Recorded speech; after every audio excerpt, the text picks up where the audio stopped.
Hello. Hello. Happy Valentine's Happy Day. Valentine's Day. Oh my goodness. Okay. I'm doing controls today. I'm a hot mess because I went out last night. But we are MT Fridays. We're here on Valentine's Day with you. And today we're going to be talking about love, love, love. So I am Tahitia. All my stuff is on the thing. I can't be bothered to read it today. I'm out of it. And this is my lovely co-host, Melonya. Melonya, who is so much Hello. better than me. That's not true. Happy Friday. Happy MT Fridays. MT And Fridays. happy Valentine's Day. Yes, happy Valentine's Day. That's why this episode is all about the love, right? All Well, about the kind of. love. Sort of Sort about of. the love. Um, and I just want to oh, look at that. Like, I obviously don't understand how any of these controls work because I just went live twice, probably on TikTok. I don't even know what I'm doing. So, anyways, here we are. I'm going to move us to the main screen now. So, love. Mm. What is love? Does Well, anybody know? it's really interesting. I'm coming to the table today. One, I want to say, it's probably the first, not the first, it's probably a part of many years now that Valentine's has not tanked me emotionally because I was not in a relationship. Oh. And I just realized, like, today there's like, wow, I haven't felt that sense of depression because sometimes you have to talk people through, like if you're not in a relationship, don't kill yourself on Valentine's Day. I shouldn't say that, but Don't say that word. but No, but okay, is that the police, the word police? We can't. There's certain words we're just not supposed to say, and if we don't say them, they don't exist. Is that well, I'm not gonna go that far with the words that you can't say. But, like, I do get what you're saying. Like, if you're not in a relationship on Valentine's Day, there is this pressure in society to kinda make you feel, like, sort of you not make? valuable. Yeah, Yes. you make it. Yes. But I'm going to take this talk in a whole different direction because Oh, okay. how I am. So romance, right? Oftentimes leads to love, and love oftentimes, well, 47% of the time leads to marriage, Oh, you got and so facts in here. I those got some facts too. just a Alright. couple. And so, with Alright. that being said, I just want to kind of talk to women now because of the Indy. That's my dog. The SAVE Act, which impacts married women. It is Wait, which act is it again? SAVE, SAVE. Save. It's it's SAVE. Okay. it's about voter. It's a law that already exists in the sense that it's supposed to prevent people who are not native or citizens of the United States from voting.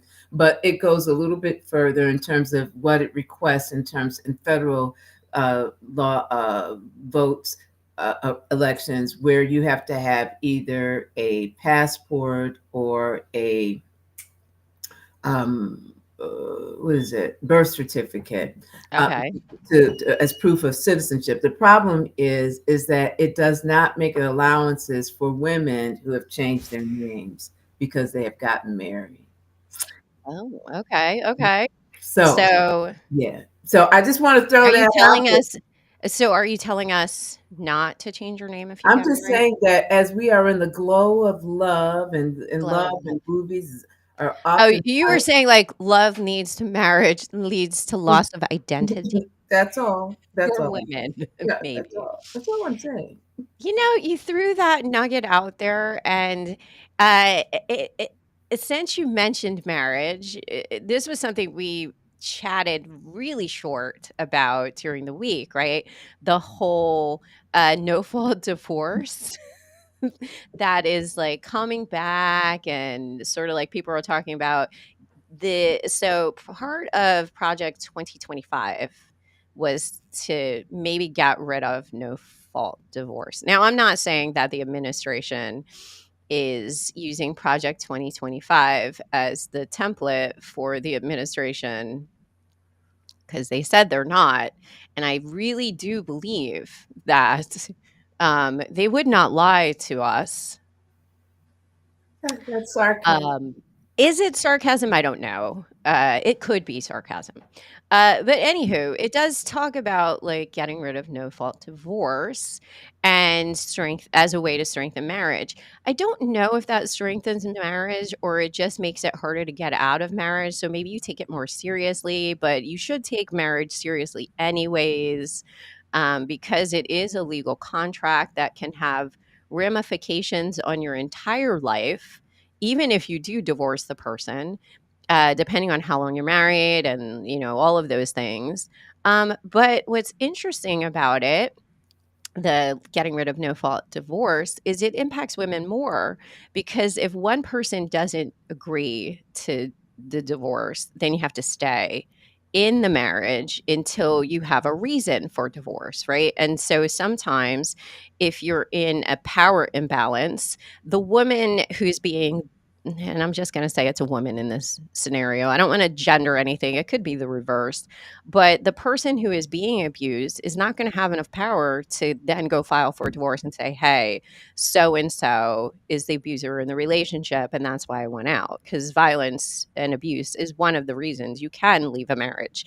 But if you think about how hard that is to even state that, like how hard it is for victims of violence to even go to an emergency room or to seek a social worker, it really does put women back in the position of 1947, like, pre some of the rights that we had related to equality and, laws about marriage. And it sends us way back into the past. And I get why they would push this because from a fiscal perspective, right?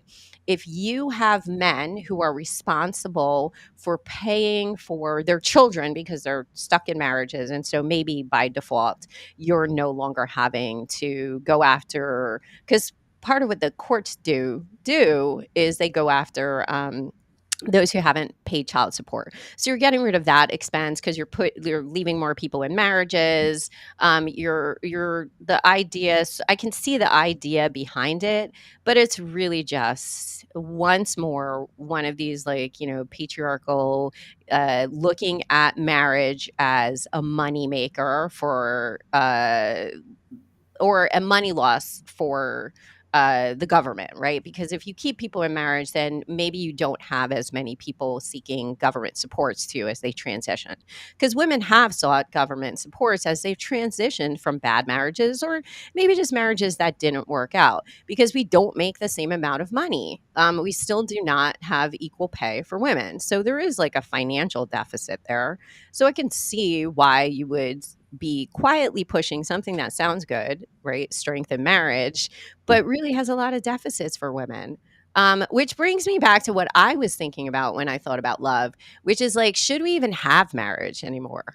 Like it's strictly a social construct, a contract, and it is something that is not inherent to us as human beings. Like we made it up, and so if we made up this concept to keep people um, kind of together and financially together because you do better fiscally financially when you have a partner because you're halving everything is cheaper. Why do we even have marriage? Like I want to get rid of it entirely. I don't think people should get married. I'm gonna stop there. Hmm. You know, I think I remember some years ago, a few years ago, talking to, I think I was doing a training, and after the training, one of the participants came up to me, and they were younger, a younger woman, and they were talking about, I don't know how we started talking about buying a home and relationships, and they were in a partnership and about to buy a home, but they weren't interested in getting married. And I thought to myself, I don't know if I think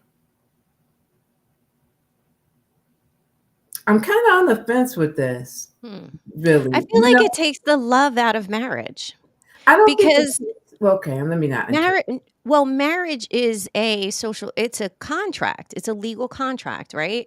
So if love is love, and we just love each other, and it's a spiritual, it's emotional thing. Why are we putting a contract on top of it? Do we not feel that we have faith in love? Do we not believe that love is all the things that the poets speak of? It transcends time. It's about, like, true love is forever, right? So why do you have to put a legal contract to that? Well, I don't believe that true love is forever. I think that's another construct that, that impossible thing that, I mean, forever is a long time. You know what I mean? And I've people never change. seen forever. Have you? No, and so people change. But I remember maybe And a few people change. people do change. I remember a few months ago reading how marriage in like Scandinavian countries was at a lower rate. They don't look at marriage the same way we Westerners do in that sense, but they do have some legal protections for people who are partners, right? Who and see in that, and so I Domestic partner, I'm for that. Like, I yeah. think if you live together with somebody for 20 years, 30 or 10 years, 5 years, 2 years, not 2 years, but, like, you should have some type of way to say, like, "Look, I'm enmeshed with that person." Um, but I think marriage is a different way to view that, because there's a lot of control when we talk about marriage. There's only certain people who were allowed to get married until not that long ago, right? With the Marriage Equality Act. Who knows how long that will still be legal? But still, like, there's so many rules to traditional marriage that cut a lot of people out. It is marriage itself as a legal contract was never a positive thing for Black people, right? Or women. Well, in some ways, right? As, like, you get more iterations of our marriage contracts Women were here, we get property. more They, right. So they weren't even we women were were property. property, and so, like, slowly marriage maybe helps us to have some property, because you had this marriage contract that said, like, maybe you might get to keep the property, but in the past it was the sons who got the property, not the wives. The eldest son got the property, the other kids got nothing. But it's the start of, okay, like, I got married, there's a contract, there's a will, there's a contract, there's inheritance, like, all of these things. But if love is something that we just naturally do, why do we have all these rules? Well, you know what, and again, it is something natural. I think it becomes a little bit more complicated when you have children. I think Or that property. yeah, I think there's Children are property, and property is property. well, Land, right? children are not property. They are property. They are not. They're humans, and women Well, aren't property, even though they're I'm trying. just saying, as far as the when you think No, about the law piece, right? they're humans. They are humans. But when there's something again, and I think about tracking one's lineage, right? The construct of marriage and being able again to track one's lineage, so to speak. So that and again people are not necessarily committed to each other, so they are serial monogamous in some cases, right? And so I'm with you, and I have a kid, and I go someplace else, and I have a kid, and I go someplace else, and I have a kid. None of these. But what's wrong with that? Well, because I don't want to end up marrying my cousin or brother or Oh, you so know. that's why. So you're saying, I get it. So you're saying, like, the blood, but before there were these legal contracts, like, and I don't think that, like, that's an interesting rationale for legal marriage. People wrote it down in the family Bible, right? Like, do you Okay, remember no. that? Like, they wrote down, Let me like, ever track and so and secure the so. It Bible. was like at the church. Well, God I'm just saying, forbid if we're gonna there's a go, fire. like, Don't live in and then California. Get And the then Bible for God's sakes. I just love, like, you're like, "Look, we need marriage because we're gonna have a bunch of people marrying their cousins." Well, maybe we would move far away like we used to in the past. We are less geographically mobile than ever before. Did you know that? Like, as we've gotten more technology and stuff, we're like, "I'm gonna stay in this state because everything I need is right here." But if you feared marrying your cousin, maybe you would move someplace else. I said, "Get rid of it."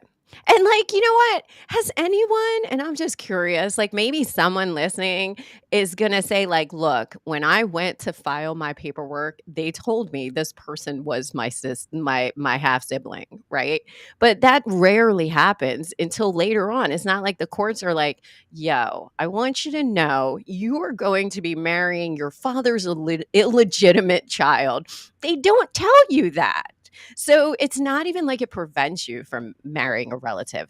It might prevent you from marrying someone who has a genetic disease that you could pass on, right? But they don't even prevent you technically. They just give you a heads up like, "Hey, you both have this characteristic and you might have a baby with 11 heads. Your choice. Toss up. Be prepared." I think that it is something, and just to kind of weave in what I was talking about, the Save Act, you know, and again, I'm not poo poo on marriage. I'm really not. But I've never been married, been engaged, never married. Um, and Those listening, I've been married yeah, and and engaged several times. I'm a yeah. hoe for the paperwork, maybe. You know what? And so maybe that's why you're tainted, right? I'm tainted. No, but but as again, the way that um, romance is, love is romanticized, right? Hmm. Oftentimes, A marriage is not often romantic. well, it's funny because when I stopped to think about some of the women that I knew who got married, there were at least three cases of people, of women who knew the day of their wedding that they were not marrying the right person. They knew that, but yet and still they did. Because And it's very expensive too well, but here's the in a thing. capitalist It is society. expensive, but also I think oftentimes there is so much. I think the Valentine's industry generates $27 billion a year, right? This romantic kind of love, or depiction of love. When we watch movies, right? It's Indy. Stop, my dog. She's I antsy love because it's cold and we can't go out. But the romantic, somebody is running across town to get to the airport to stop. right? And then real love disappoints.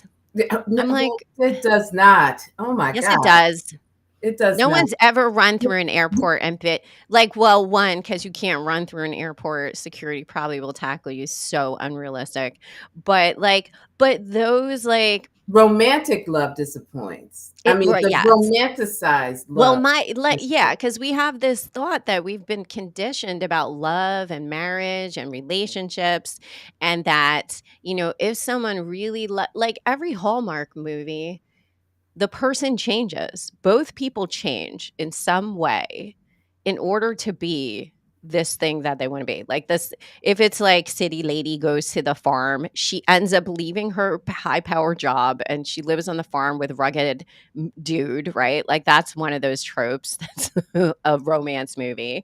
Or the guy like changes because he realizes this hardened like exterior man, he's a softie inside.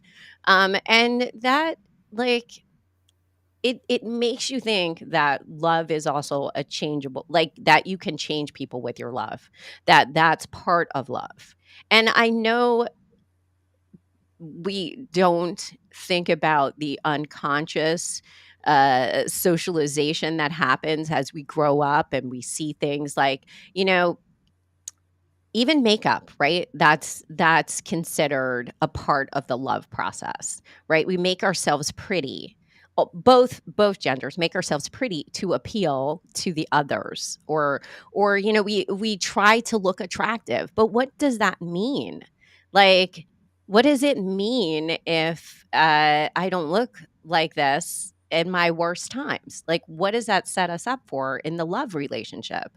I was watching some show. I think it was like it was about this comedian who it's set, I think, in the 40s or 30. I don't know. Anyway, I never Miss Maple. Maisel. Maisel. Okay. Yes. And do you remember that scene where she wakes up super early in order to appear like gorgeous in the morning? Like, she wakes up before him. She does this whole thing. And then she's just like, "Oh, I just like woke up." And the amount of pressure I realize that is on people to like always be like on the ball and the perfect partner is wild.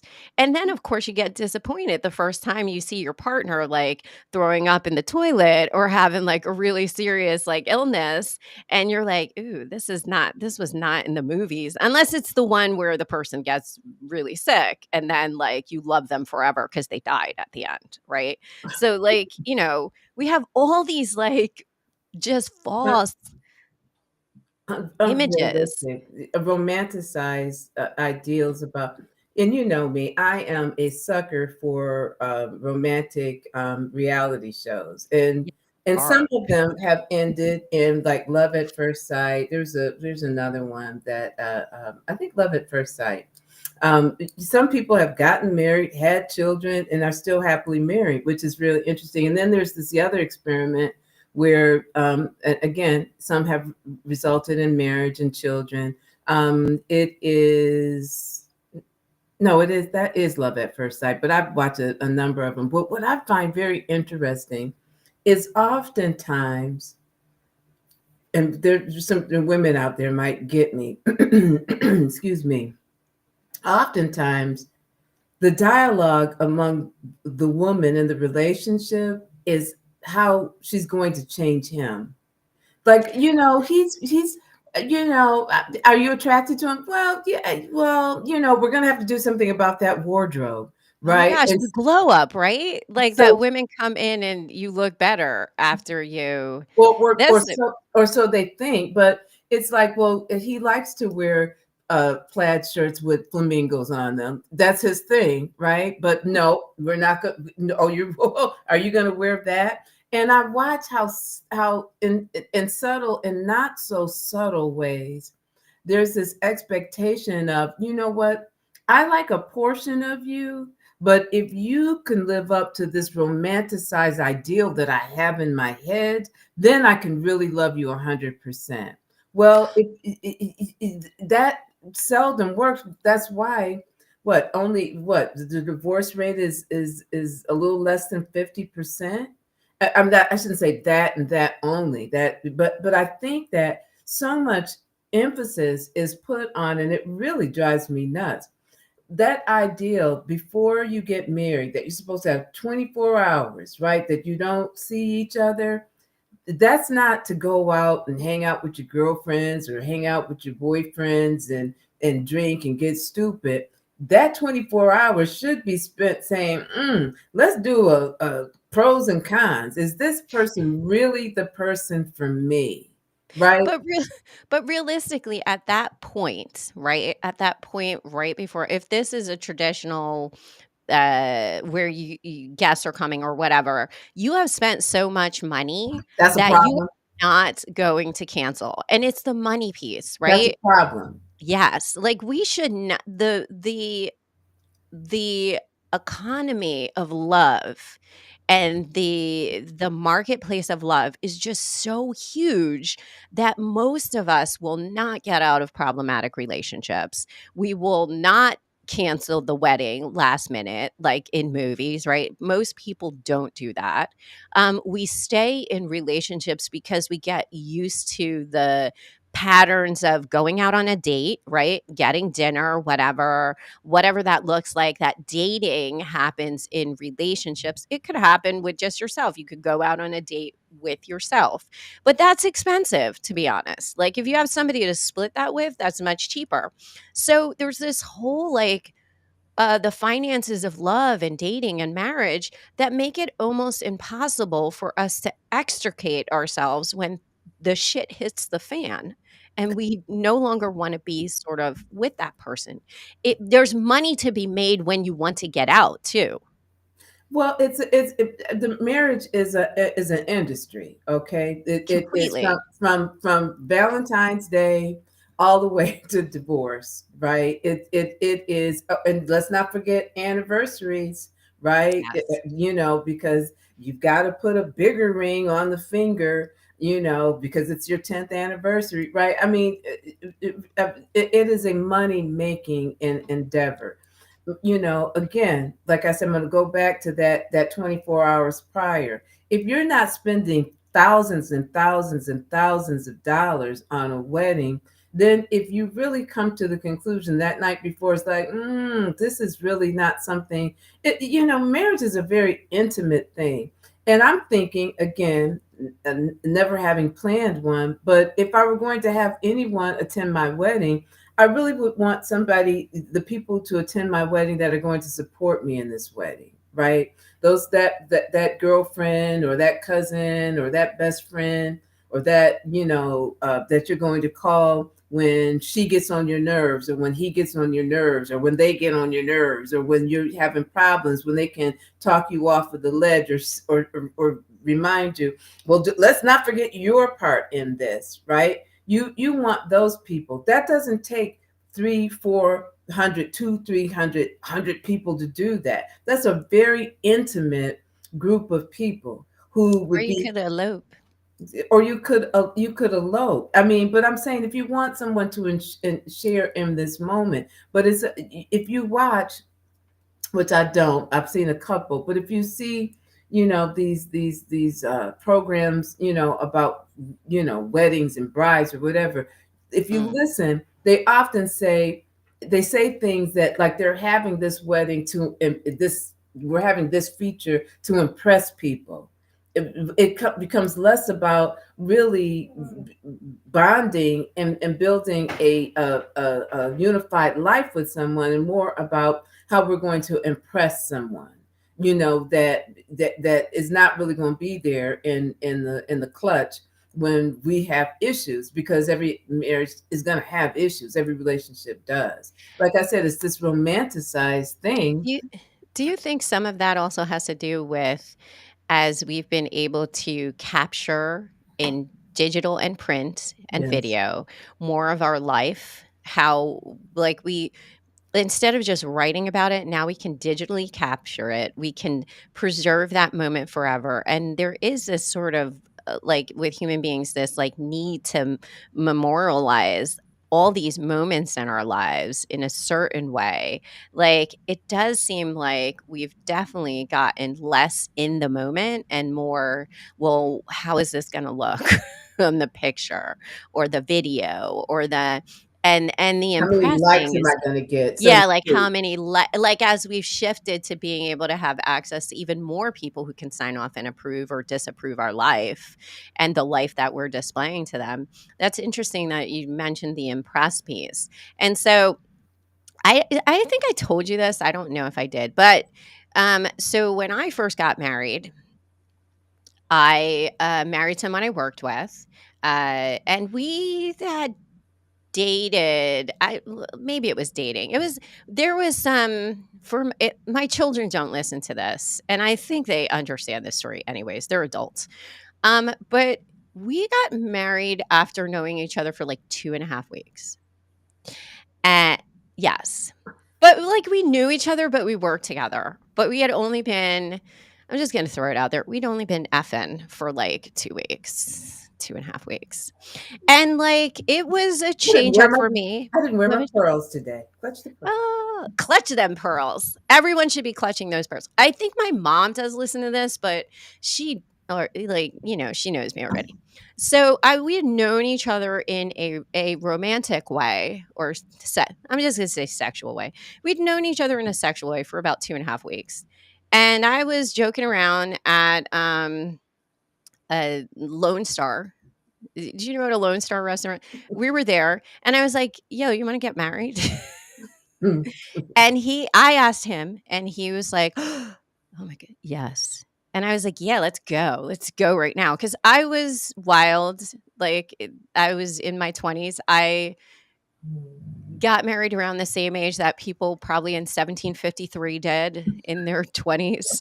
Um, so I was like, yeah, let's do it. Let's do it right damn now. And so, FYI, I got married on February 12th, 2 days before Valentine's Day, because I'm going to tell you why. We wanted to get back so we could go to this Valentine's party and be like, yo, we got married. That's That's how amazing. dumb we were. Um, yeah, so when you're like 24 hours of reflection, I thought to myself, that was like an entire lifetime for us in this 2 week. Like every day was a magical journey with him. And so we got married in Vegas. Oh my God. Yes, it was wild and crazy. I don't even know what we were thinking. We got married in Vegas. We flew there. We didn't even know where we were going to stay. We had no money. We had no money. We stayed at the Circus, and we went to the $1.95 buffet. If you wanted, here's how poor we were. If you wanted the lobster or seafood stuff, you had to pay $2 extra, and that was too much for us. It was too much. We had no rings. We bought rings at wherever we got married. Like we bought them for like $5. They turned our fingers green. It was the funniest, though probably not to not to our parents. It wasn't funny when we got back. But like, we're running around Vegas, taking pictures with Elvis, not taking any of it seriously. And I just want to say, I had been living with a woman before I married him. He moved me out of my apartment with my ex-girlfriend. And like I was a lesbian ready to U-Haul with somebody else, I was like, all right, we can do this. Like, I'll take you. Like, you moved me out. Favors, favors. Let's get married. We haven't known each other long, and I apparently can't be without someone in my life at this point in my life. But we were married for 8 years. You would think I mean, remember his sister-in-law said to me when we reached like the 5-year mark, she was like, I really thought you guys were going to break up. Like, it was going to be annulled in 2 weeks later. Like his mom had such a breakdown that she locked herself in their parent, like in her bedroom, her shared bedroom with her, and they had to crawl in a window and get her out with fudge. Like I remember we got married and he said, my mom's going to probably be upset. We should get her something so that she feels better about it, because she didn't know me. She met me once. Um, and I had a tongue ring at that time, and her comment was, I know what that is for. And I was like, you nasty, but you're right. Like everything you just like, so we bought her fudge to like bribe her. Like, hey, we got married, but we brought you fudge. Like, so yeah, it was. And so I have this like weird idea about love and marriage. Like I do feel like it can be spontaneous and instantaneous, but I do feel like there's a lot of financial stuff that's laid on top of it, and legality. And if you're really in love, then it should just be like, you should just be like, I'm with this person. And now, like, we've made it 10 years domestic partnership. We have a kid, we're aligned, whatever. But there's a lot of contracts and legal stuff to it. Because I will say, if you marry someone after only knowing them 2 weeks in Vegas, and then you have a kid with them and you stay with them any amount of time, that's a serious decision that you've made. And eventually you are going to have to get a lawyer to separate that. And if I had known what I know now, I would have done it still. Okay. Because like I have two awesome kids out of it, but I never entered it to change him. But I would have probably been a little bit less inclined to marry him as like, "Oh, this is fun and we can say we're married," because I didn't take it seriously. And so I do kinda understand, like, where, like, some conservatives are coming from, like, "Marriage is a serious thing, you should take it seriously." And, like, I honestly will say, my ex and I are the people they're talking about, right? Like, the people that they're like, "These kids don't take marriage seriously, and they're divorcing, and they're having these starter marriages." And technically, we didn't really have a starter marriage, which is you don't have kids, right? We had kids in our marriage. But I will say I didn't take it seriously. I didn't really take the concept of getting married seriously in my 20s, which is why you shouldn't get married in your early 20s. Well, I think that again, there's the world. We're taught that it's supposed to be a whirlwind and it's supposed to be Yes, it exciting, and it was all of those things. and all of those things don't sustain a relationship, because the truth of the matter is the 99.9% of our life is mundane.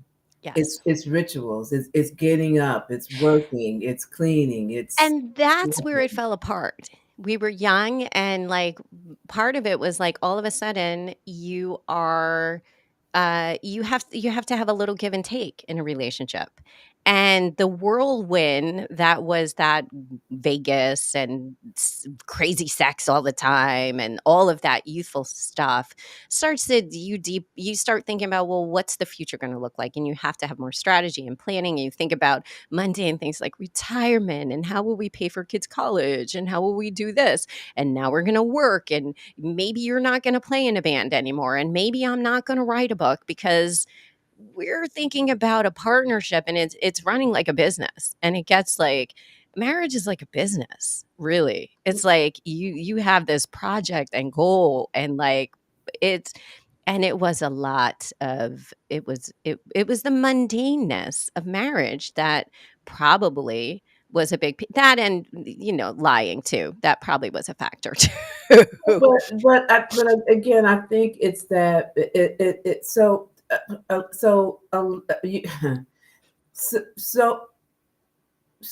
it's also quite interesting how much people don't know about each other. Oh, yes. E- We uh, were very different.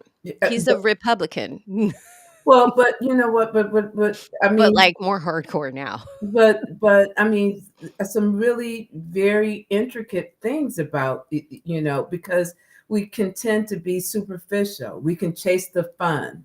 Yes. We can, and I've said this many years. I've said this all the way back to my 20s. People typically don't change who they are after they're married. The person that you're encountering in your marriage was also the person that you dated, but you chose to ignore Mhm. those red flags. You I chose didn't, to, because I didn't really date that person. well, you didn't know. Not I'm saying you, but I'm saying we No, I know what you're saying. collectively, we choose to ignore that. We women and women have the fix it bug. I can fix him, right? So so he's got this issue. Well, I can fix that. I can love that away, or I can fix that. I can change that. Women are all not, and I shouldn't say that. But, I think But oftentimes, we're told that. Like, we see that in images over and over again.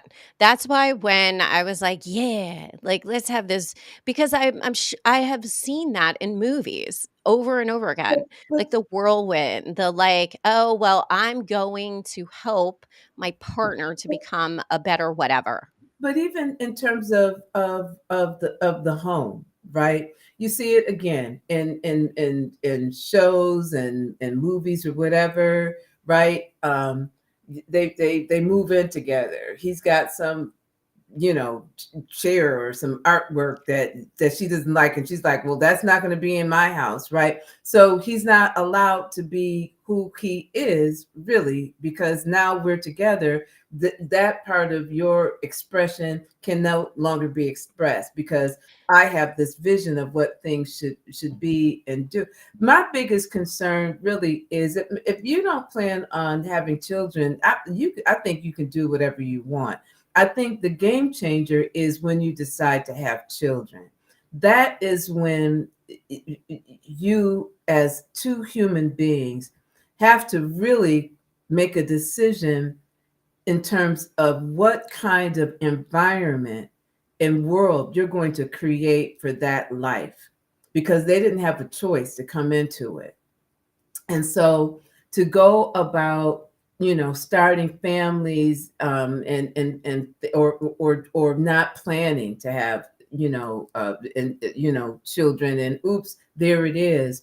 I think is a is a disservice to everyone, right? It puts a restraint on your relationship, that you, because children are a lot, right? But when it It comes to strains economy too, it, because yes, whether we think about it, we through taxes fund public education, we fund, the healthcare system, right? So the more people that are around, the children are, the source of more population, like the more people that are around, the more we pay for things. So do we like, just like the way that I didn't really think about, well, what would be the long-term consequences of this fun moment?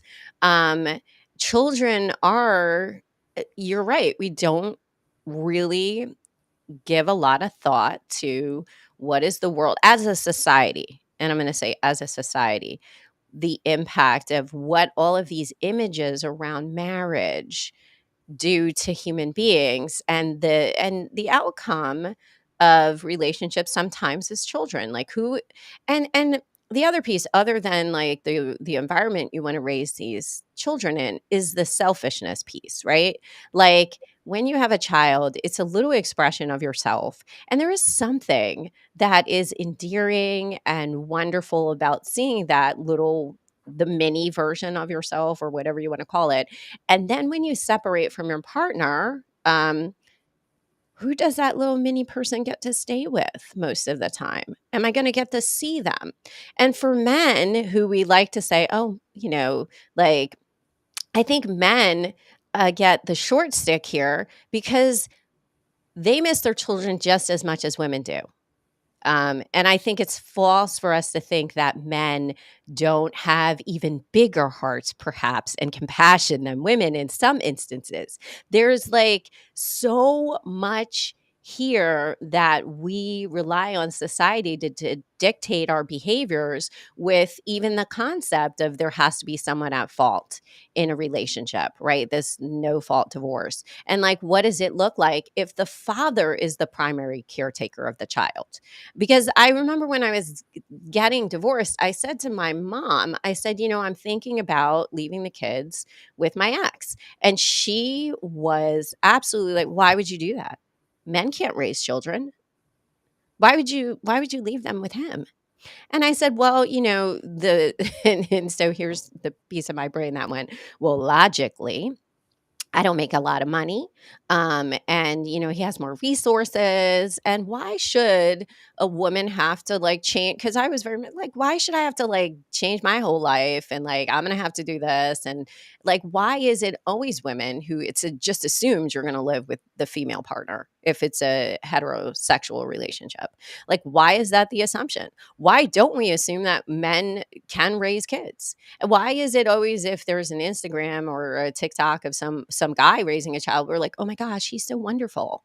Like, that's just, did you make the, or like, anyone can raise a child really if you have the compassionate heart to do so. And I think I've told you this before, like there's a lot of things about my ex that he's the better parent at. Like he's much better at holding discipline. I'm like, "What do you need?" Like, I know I said I wasn't going to, but like, here you go. Mommy feels sad. Like I'm but I'm like that with everyone, right? So I do think there's a lot of just stereotypes in our society that are harmful for men. And the most harmful one is this concept that they are not caring, that they cannot be caregivers, that they cannot be the better parent in some situations. Like, I find that very disturbing. I, I find the image of men as And I will say I do find this administration to be leaning into, tropes about men that men should be thinking are negative. Like, the caveman man is not the thing we wanna go back to. You wanna embrace the fact that you can be everything a woman can, and women can be everything a man can, emotionally and spiritually, and why should we not lean into that? It's really a deficit if we say that men don't care, that men don't love to the same capacity, because it's almost like we're saying, well, they don't have it in them.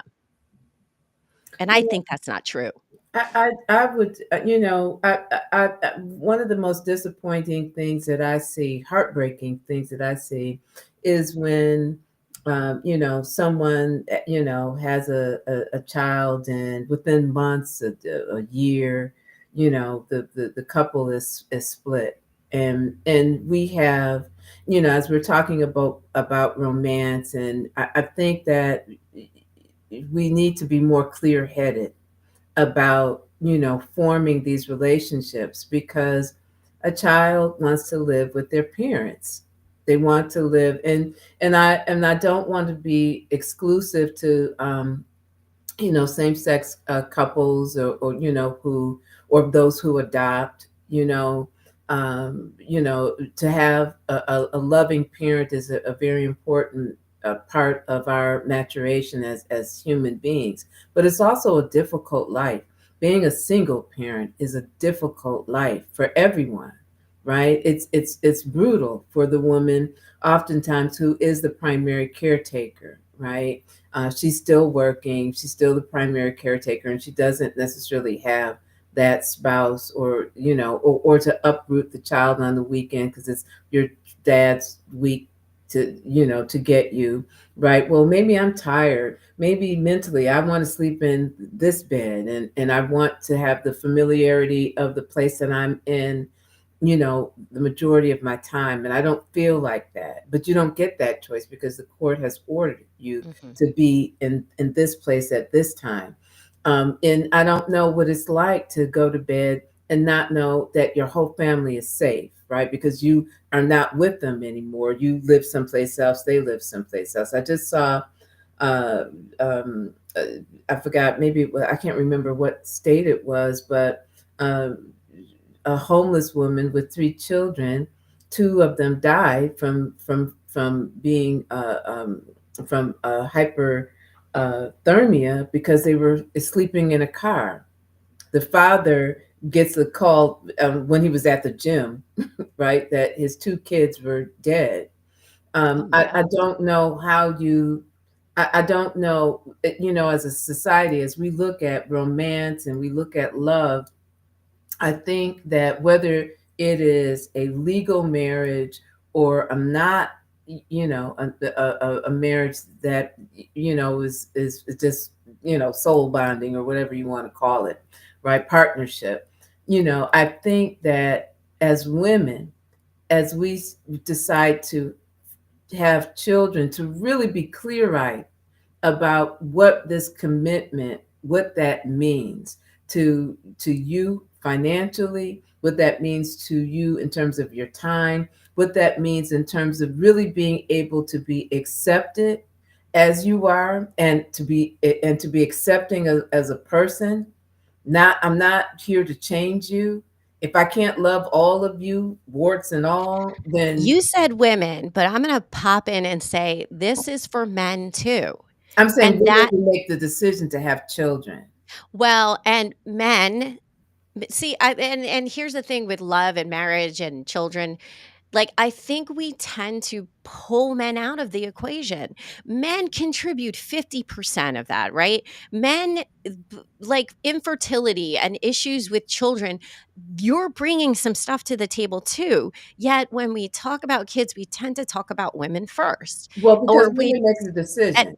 I mean, women, you are the bearers well, of right. life. So Yeah, well, we do make the decision to let's be clear.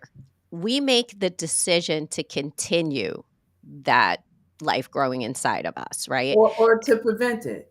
Yes. Well, and men can too, right? Men can put Yeah, but I'm condoms not gonna on. leave my Men fertility can up to have some dude. men can have vasectomies if they want to. They Yes. are reversible. Yes, but, you know, in terms of But I do get what you're saying. if you're It does sit with women yes, if you're most of dating the time. somebody, you know, it's not like, "Well, I had a vasectomy, did you?" I don't know, right? But You're really, I so mean, not trustworthy. no, because that's a You're lie. like, "Show me the scars." Can I speak to the surgeon? I mean, you know, women, that's the sole responsibility of when a life comes into this world is on us, right? And you make the decision in terms of what environment and or, that you want to have a child. And the first decision is picking a mate that's not going to abandon you, right? Or beat you or treat you, you know, you owe it to yourself. And if you're planning on having children, to be clear-eyed about who you are engaging with.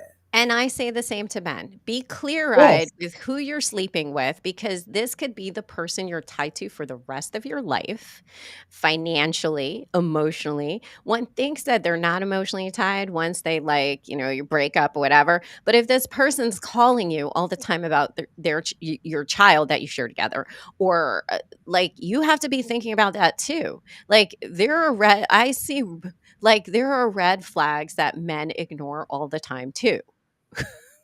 yes, And then wonder, like, why am I stuck with this person who I have grown beyond?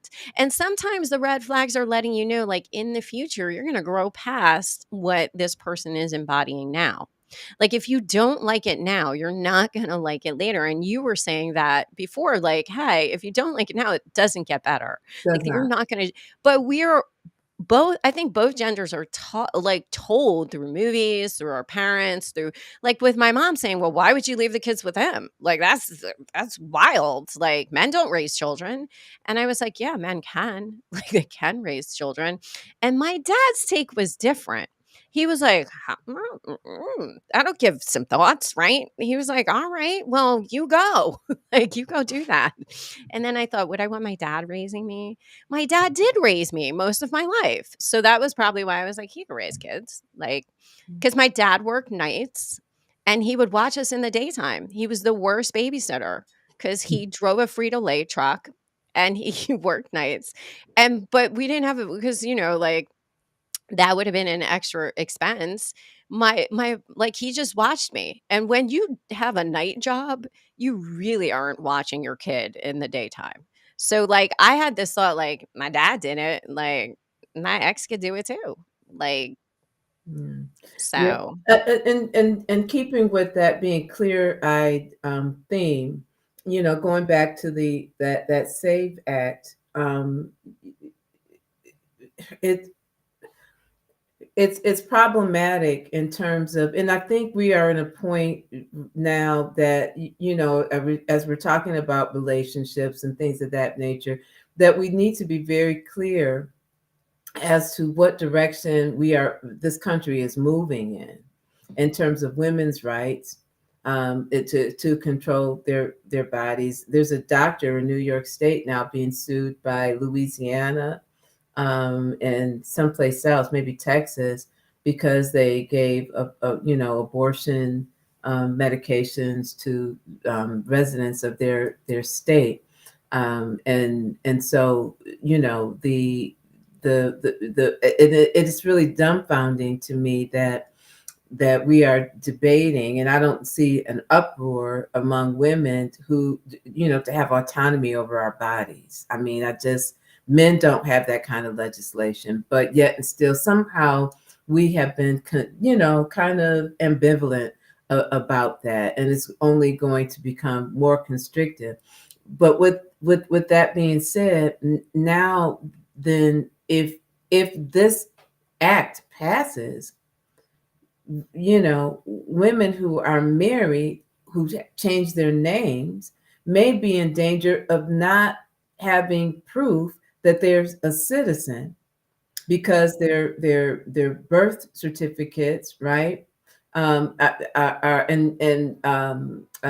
passports or whatever might not reflect their current name, and therefore they cannot prove proof of citizenship, Citizenship. and it's not accepting any proof of name change.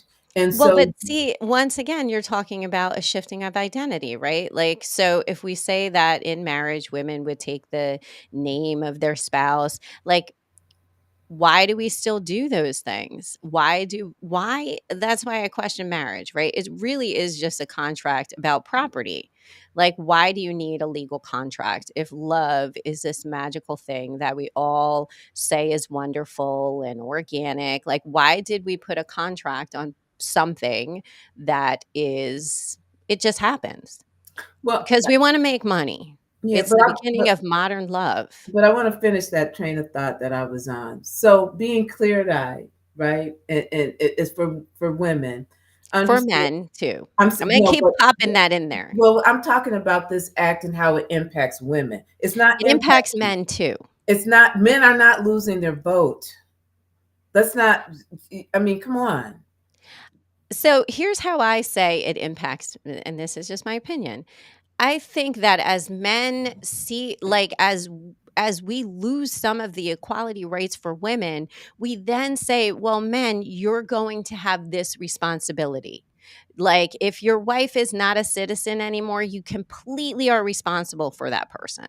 And if you think about responsibility and the finances of that, do we want to take a group of people who are struggling anyways, and this is really impacting working class people more than the rich, who can oftentimes take lawyers and work their way around the system to their advantage? Men should be upset too. You do not want to have the permanent responsibility financially for anyone, to be honest, unless they're your child.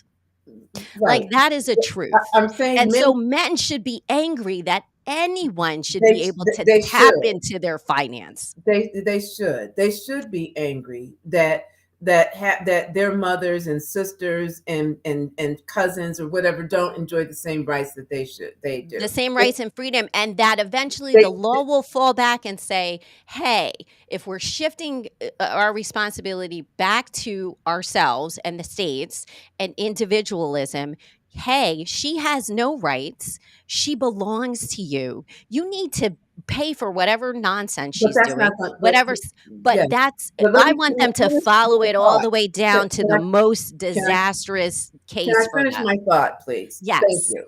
What I'm You're fighting saying today. I love it. what It's I'm saying Valentine's Day. today is that women need to be in contact with their legislators, right? And let them know that this is not going to work for them and that they're against it.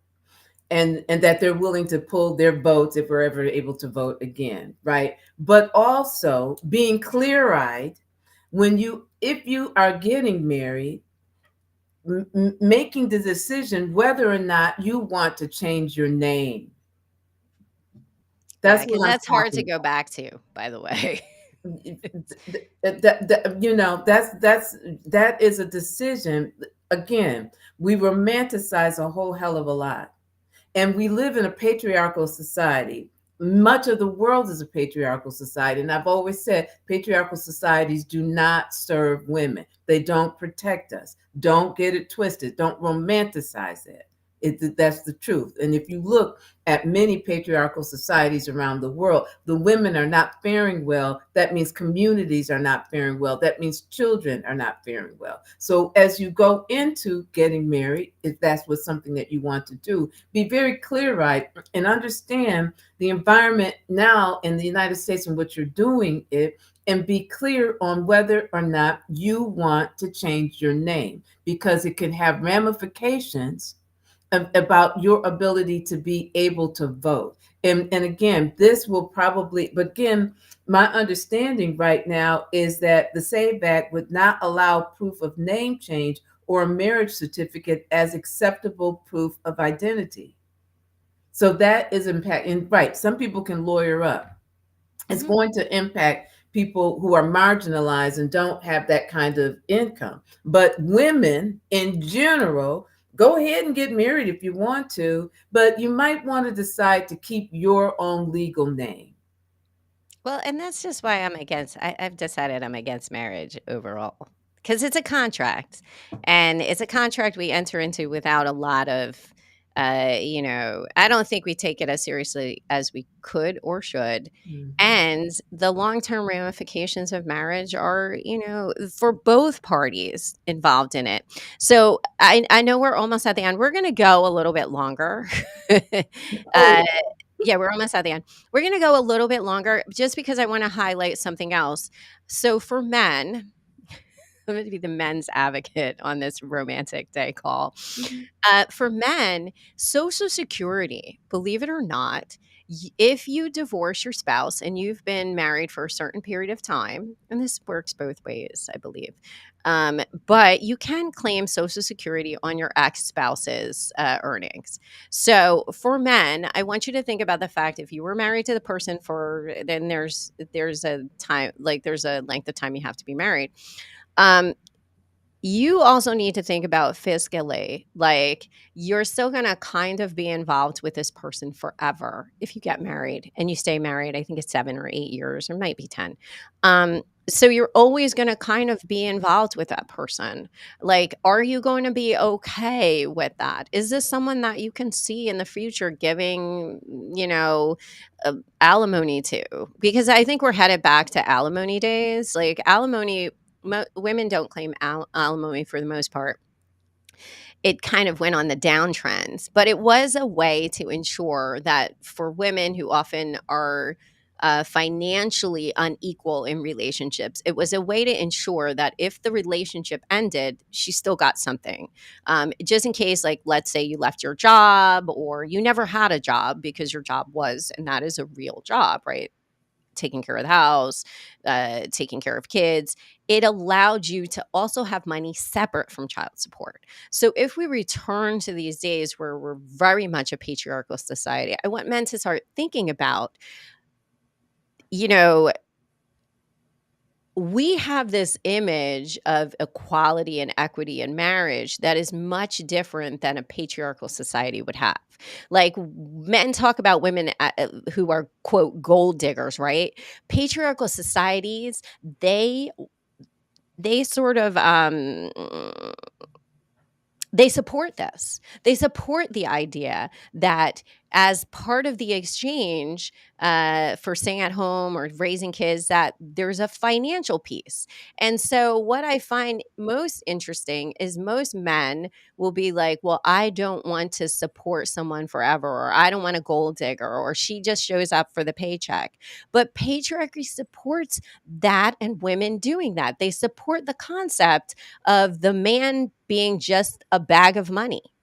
I'm going to say it out loud. Like that is what they're supporting. The man's a bag of money and he just brings the money. He doesn't bring emotions. He doesn't take care of the kid. He's just like an ATM machine and he shoots out the money, right? And the woman is just like, I'm all care, I'm all joy, I'm all in these heteronormative relationships supported by patriarchy. To the guys, is that what you want to fucking be? Do you want to be an ATM?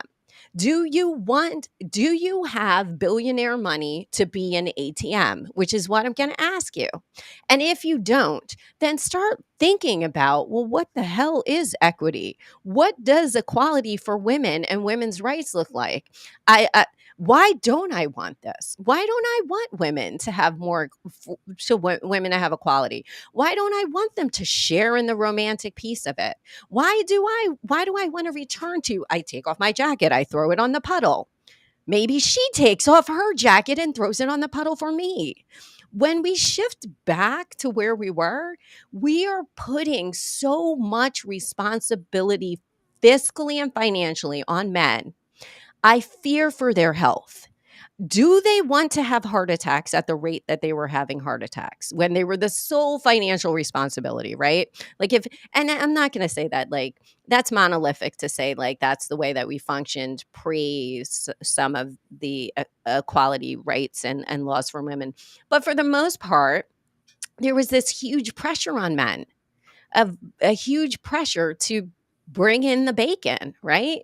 Do you really want that, or do you want to share? Because fucking inflation is big. It's big, right? So I would rather share in the workload than turn to someone and say, you know what? I'm going to need you to make a whole two-person salary so that we can be in love with capitalism and patriarchy. I'll be your trad wife, but you need to bring home $500,000, right? That's a lot of effing money. And I'm cursing because it makes me angry. Because, like, I have a daughter and I have a son, and I want the best for both of them. I truly do. And I do think men are being very blinded by the idea that, like if we return to the olden days when we were more patriarchal leaning, that it's going to be magic, that jobs are just going to open up, that, all of a sudden the world is going to be like 1950s America. It's not. What's going to happen is you're going to be angrier. You're going to feel more frustrated. And like, this is not what we want to do. Okay, now I'm done. Well, I mean, in a traditional marriage, men benefit a lot. I mean, I'm trying to imagine a life where I go to work and then I come home and do nothing. I don't, outside of maybe cutting the grass and taking out the garbage. But everything else involving that house is taken care of for me. My clothes are clean. My food is made.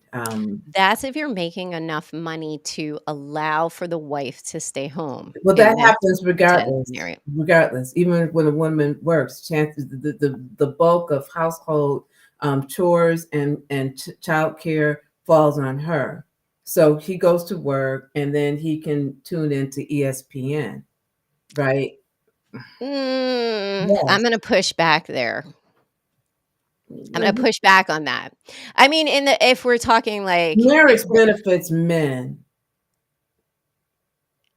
well, it could. I mean, and I since think I'm just talking about I mean, again, I see it. I see it in terms of work. The child gets sick. The woman the woman is the one that has to make the arrangements with her job in order to take care of the sick child. He's not impacted, right? I wonder about that because I have a lot of male friends who they're probably like I have male friends who stay home with their kids And when they it's are a minority. and I wonder if that is the conflict, right? So we know that people are getting married less. We know that loneliness is an issue in society. I wonder if the conflict also is as women, like, we've had more rights and working is like it's going outside the home and working takes a huge emotional toll. And you would turn around and then look and see like, hey, I'm working, you're working. Why am I doing all these extra things at home, right? So that is something we saw in the pandemic. People thought about the splitting up of household chores. Like, do people not share? Like, what is because there's a compact that has to happen in a relationship. Like, how many, what chores are you doing? What chores am I doing? So I don't know how true that is. I know that if you have a relationship where you value what each person brings to the table, you look to share responsibility. So maybe that's part of the reason people aren't diving into marriage. Maybe young girls are looking, and young boys too, are looking at very patriarchal or heteronormative relationships where there's a patriarchy implied. Maybe they don't want that either. Like Now, maybe they don't want all of that. so I'm going to throw something into there is a part of me. Here's the cognizant dissonance, right? There's a part of me that says there is quite an advantage for there to be one person that goes out and gets the money and the other person that just stays home and takes care of the family, takes care of the household, right? You have, I mean, and it's work, right? They're both work, right? But But you could run if someone chooses to stay home, male or female, you could run a highly efficient you could see the house as a business. You could run a highly efficient household. You could grow food, right, in your backyard because you'd have the time to. You could ensure that your children you never have to hire a tutor, and you keep your brain active because you're also reflecting on, "Geez, I don't remember taking, like, calculus, but hey, they're taking calculus." Like, there is so many ways that you can cut down costs if you had one person stay home and you had kids, right? You don't have to pay for daycare. You don't have to. Society probably could even cut back on how many buses we send, right? Because you could walk up and get your kid or walk them back as part of, there's so much that you could save on. You could cut coupons. You could shop uh, more efficiently. You could never buy something from Amazon again because you could actually go pick it up. You don't have to save time because like it but but that also that contract, right, also means that you, dude, can never leave me because I'm not generating an income, right? And I'm well, not yeah. building my skills in the workplace. I'm Well, not. I think the workplace has to have a different way to recognize the No, but partner that stays home. what I'm saying is that the reality is if I spend, if I am, I'm not paying into my own Social Security, which is probably going to be gone. But I'm not investing money into, any sort of But you can investment. collect on your spouse, so you better hope they're making a decent salary. But what I'm saying, but he has a midlife crisis, and now I'm you're. gonna say she has a mit I'm I'm talking traditional, right? Well, yes, and but it could go I'm just saying, like, whoever is better at those things I'm not really should leaving you if stay home. where am I going if I don't have an income? Nowhere. And that is again why And white that gets women, back to the no divorce, like, white no fault women, divorce, right? because black women and minority women have always were, but that's why they came out, because that also increases if you have all the financial power, that also can increase the likelihood of abuse, right? And now I don't have a recourse to get out of this and still financially survive. It's very complicated. It is complicated, but I do want men to join in this fight for us because even though Melania's saying you get more benefit, which it could be true, but we all get more benefit if we see ourselves as equal partners in relationships. And men should be angry too. You don't want to have more in this. Like, you don't want to own more in the share. If love is really this magical, beautiful thing, then we should be trying to seek some type of shared partnership, whether that's a heterosexual relationship, a same sex relationship, a relationship with cats and dogs. Like, you hope that's probably why I'm angry at the cat often. It's not a shared partnership. Well, she does rule the house, She does. So, as a cat should. so a cat should. All right, Oh my my dear. gosh, the Valentine's episode with love. Love. It's complicated. I So we're gonna end now. I did a terrible time of well, no, I knew we were going over. Did you enjoy this episode, Melania? Yeah. I always enjoy having Yeah. little mini arguments with you and your And I was just polyam. like, "Man, they're so put upon. I love Yes, them. they've always been put upon. They're Mm. so put upon." Well, happy That's a real Valentine's. thing. Listen, I'm just gonna say, like, I know it's not the, like, Parents' Day, but, like, I am a little bit of a boy mom, right? Like, I have a daughter, and I'm all for her, but after having a son and seeing all of the hardships he goes through as a boy, as a man, I'm like, I could Yeah. get it. It's Like, so all of a hard. sudden, the anti like, when he dated a girl for the first like, when he went on his first date, the parts of me that I never thought I would have, that were like, don't let her treat you like that. Why she not spent I was like, "Oh my gosh, I'm a terrible human being."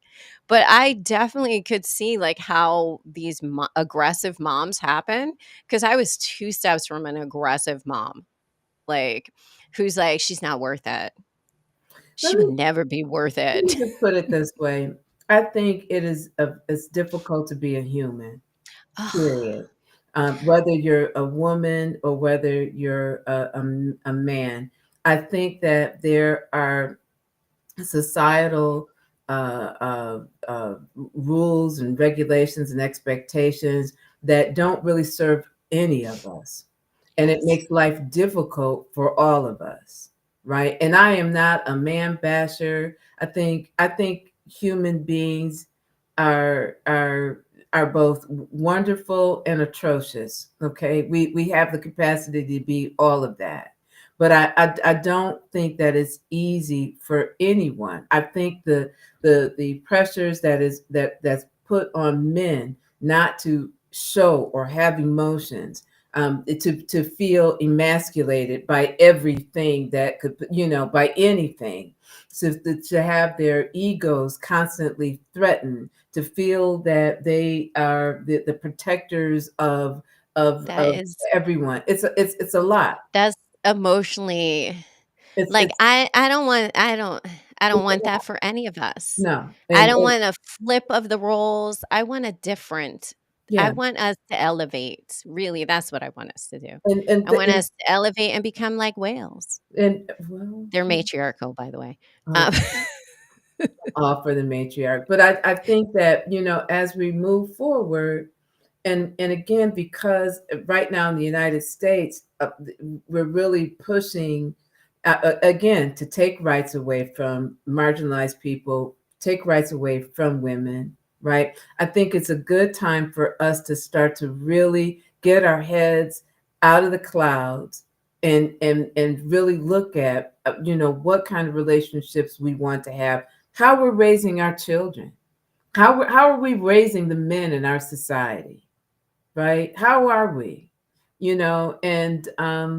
And yeah, I think happy yeah. Valentine's Day. May Happy everyone have Valentine's Day. love, right? Yes.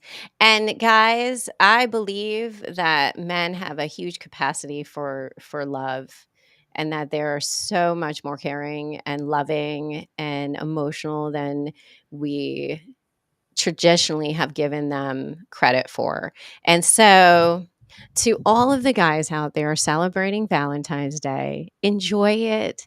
Bring love and light everywhere you go. To the ladies too. But like, I know ladies are hard. So, And for those who are in same-sex relationships, enjoy, be you, be free yes. to the pursuit of happiness, right? Yes. And freedom. So happy And Valentine's down with capitalism. Don't buy any chocolates. ever. And that's it. Here we go. Thanks for Goodbye. joining us on Bye. MT Fridays. If you enjoyed today's conversation, be sure to like, subscribe, and share for more insightful discussions every Friday. Remember, the brain drain stops here, so keep the conversation going by connecting with us on social media or visiting our website. Until next time, stay curious and keep filling your mind with knowledge. See you next week, Friday, on MT Fridays.